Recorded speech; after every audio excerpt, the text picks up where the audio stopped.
আসসালামু আলাইকুম ভিউয়ার্স। আমি এখন আছি হচ্ছে এটা সিরাজগঞ্জ জেলার তারাস উপজেলা সংলগ্ন চলন বিলের মধ্যে একদম দেখতে পাচ্ছি এটা আমাদের জমি। এখানে আমাদের ধান উৎপাদন হচ্ছে। সারা বছর আমরা এই ধান থেকে চাল যেটা হয় এটাই খাই আর কি।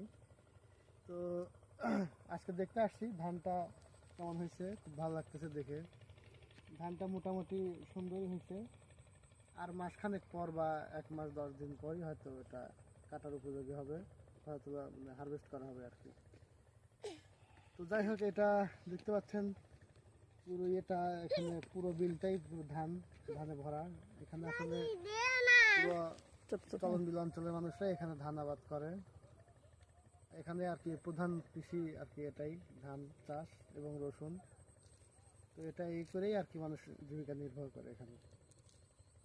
তো আমাদের এখানে দেখাই যে এটা এই জমির পুরোটাই আমাদের। এখানে ওই সামনে যে দ্বিতীয় যে ধান, ছোট ধান, ওখানের থেকে এই যে বরাবর এটা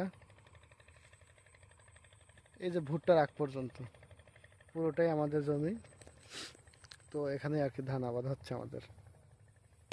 তো ধানের কোয়ালিটিটা দেখেন, অনেক সুন্দর হয়েছে। এটা বড় 29, অন্যান্য বার মিনিকেট যেটা বলা হয়, যদিও মিনিকেট বলে তো কিছু নাই, মিনিকেট যে চিকন ওইটাই লাগানো হয়। তো এবার একটু ফলন কম এবং একটু পোকার আক্রমণ বেশি হওয়ার কারণে এবার বড় 29 লাগানো হয়েছে। দেখা যাক কেমন হয়।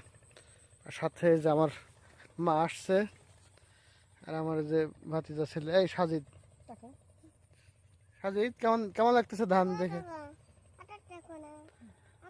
এই তো